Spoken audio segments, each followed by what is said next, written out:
আসসালামু আলাইকুম। প্রত্যেককে শুভেচ্ছা জানাচ্ছি। মাসুম মাহমুদ। টঙ্গী ইজতেমা মাঠে কি ঘটল? যারা মানুষকে ইমানের তালিম দিত, যারা মানুষকে একটা সুন্দর সত্যের পথ দেখাতো, যারা মানুষকে সবসময় নসিহত করত, আজ তাদেরকে নসিহত করতে আমরা বসে গেলাম। ভোর রাতে বা শেষ রাতে তাবলিগের দু গ্রুপ মুখোমুখি সংঘর্ষ করেছে। এতে ৩ জন মারা গেছে, শতাধিক আহত। এটি আমরা কল্পনা করেছিলাম যখন মুসলমানদের আল্লাহ এবং রাসূলের পন্থী হবার কথা, তখন মুসলমানরা জোবায়ের এবং সাদপন্থীতে বিভক্ত হয়ে গেছে। আবার তারা বলছে আমরা মেহনত করছি মানুষের ইমানকে পাকাপোক্ত করার জন্য। যাদের নিজেদের ইমানে দুর্বলতা, তারা মানুষকে কিসের ইমান শেখাবে, মানুষকে কিসের তালিম দিচ্ছে, মানুষকে কোন পথে আহ্বান করছে? প্রশ্নটা উঠে আসে না? কি ঘটেছে আসুন শুনি একটু, তারপর আমরা এটা নিয়ে আলোচনা করব। যেটা ঘটেছে সেটা হলো, জোবাইরপন্থীরা টঙ্গীর ইজতেমা মাঠে তারা সেখানে তাদের প্রোগ্রাম করছিল, জোর বলে এটাকে করছিল। সেখানে সাদপন্থীরা এসে তাদের সাথে সংঘর্ষে জড়ায়। বিষয়টা এরকমই হচ্ছে, কিন্তু দুই পক্ষের বক্তব্য বলছে এক পক্ষ সেখানে অবস্থান করছে, আরেক পক্ষকে সেখানে আসতে দিচ্ছিল না।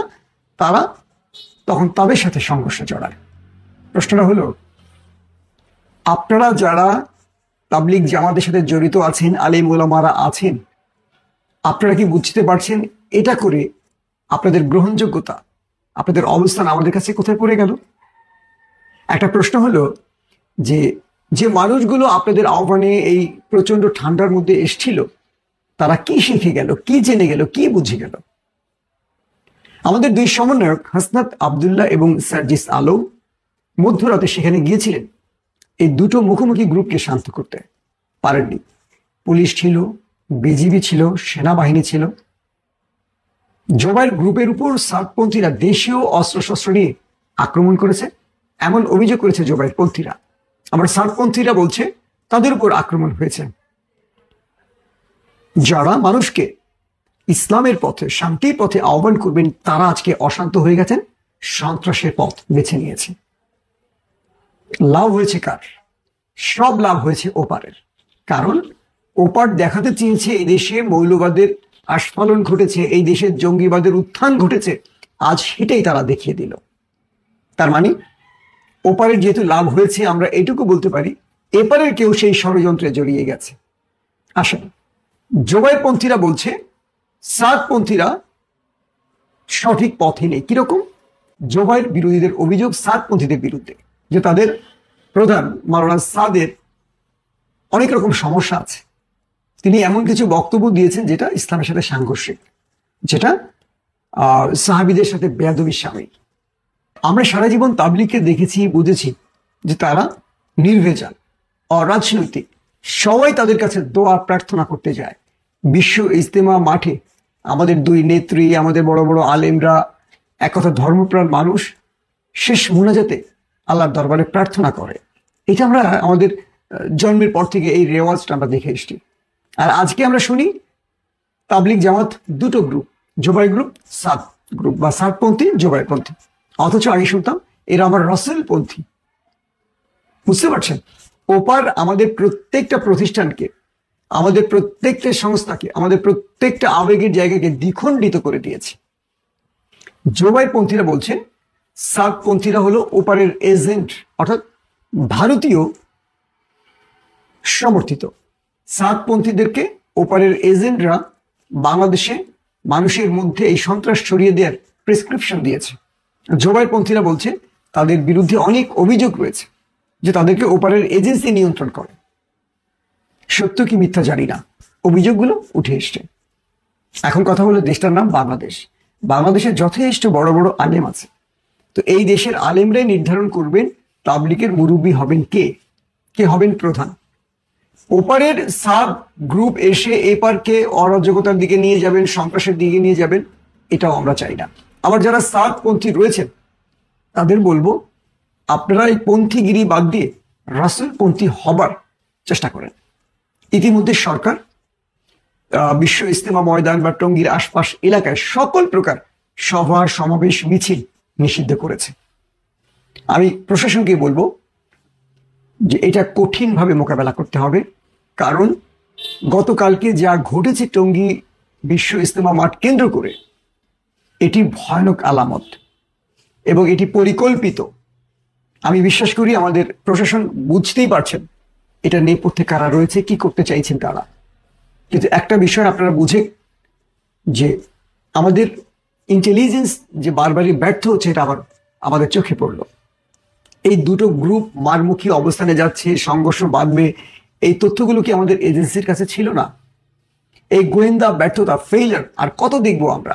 নাকি তারা সরকারকে ব্যর্থ করতে চাইছে? আমরা দেখলাম হাসনাত এবং সার্জিস সেখানে গেছেন, কেন তারা সেখানে যাবেন? রাষ্ট্রে তাদের কি এই কাজটি দিয়েছে? সেখানে যাবে আমাদের প্রশাসন, প্রয়োজনে আমাদের উপদেষ্টারা যাবেন। ছাত্রদেরকে বারবার সেখানে ঠেলে দেওয়া হয় কেন? তাদেরকে হুমকির মুখে ঠেলে দেওয়া হয় কেন? যদি এই দুই গ্রুপের ভেতর থেকে কোনো একটি সন্ত্রাসী গ্রুপ আমাদের এই বৈষম্য বিরোধী ছাত্র আন্দোলনের অন্যতম দুই সমন্বয়কের উপর হামলা করত, কারণ ইতিমধ্যে তাদের গাড়ি চাপা দিয়ে মারার হত্যার পরিকল্পনা করা হয়েছে।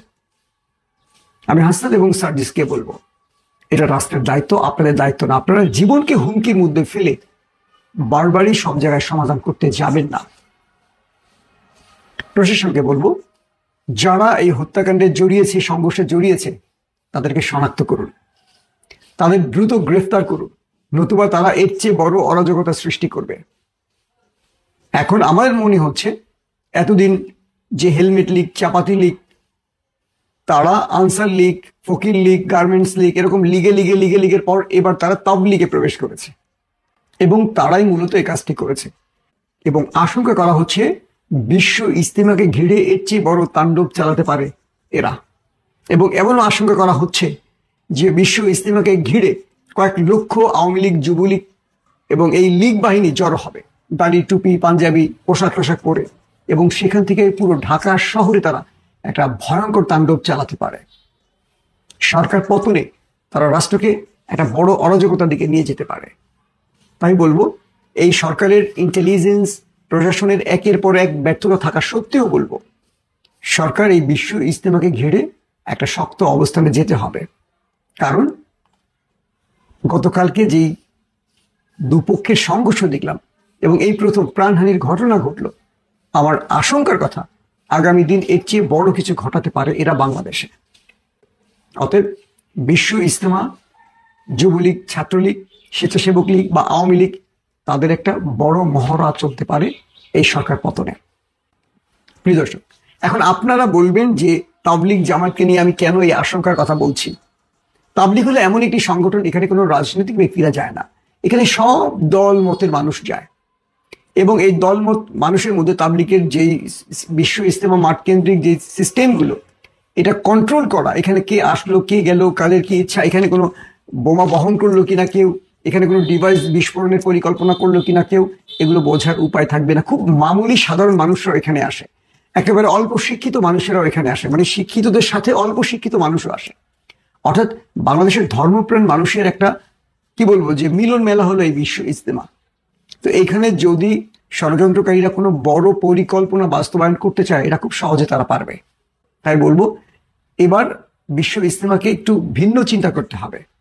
এবং আমি ইজতেমা বন্ধের পক্ষে না, কিন্তু এটা নিরাপত্তা যদি সরকার কন্ট্রোল করতে পারে, যে প্রতিটি মানুষকে সার্চ করে ঢোকানো হবে, প্রতিটি মানুষ, মানে পুরো বিশ্ব ইজতেমা ময়দানকে আমাদের প্রশাসন যদি কন্ট্রোল করতে পারে, তাহলে এক বিষয়। আর যদি না পারে, এত বিশাল জনসমাবেশ বা মানুষের জমায়েত, এটা আমাদের প্রশাসন কন্ট্রোল করতে পারি কিনা? কারণ প্রশাসন ছোট্টখাটো মামুলি বিষয়গুলো এখন কন্ট্রোল করতে পারছে না। আমাদের পুলিশ প্রশাসন মধ্যে একটা অস্থিরতা চলছে, মানে সবকিছু মিলে বলতে পারি আমাদের প্রশাসন ছোটখাটো মামুলি বিষয়গুলি কন্ট্রোল করতে পারছে না। বিশ্ব ইজতেমা কন্ট্রোল করবে কি করে? দর্শক, এখন করণীয়টা কি? যেহেতু আমাদের মেহনতি মানুষগুলো, যারা কোরআনের, হাদিসের বা ইমানের মেহনত করতেন, মানুষের কাছে দাওয়াত পৌঁছে দিচ্ছেন, মানুষকে নামাজ শেখাতেন, মানুষকে কালেমা বোঝার শেখার সুযোগ করে দিতেন, সেই মানুষগুলোর মধ্যে যেহেতু রাসূলপন্থীরা এখন নেই, আছেন জোবাইর এবং সাদপন্থীরা, আমার মনে হয় আমাদের বিকল্প চিন্তা করতে হবে।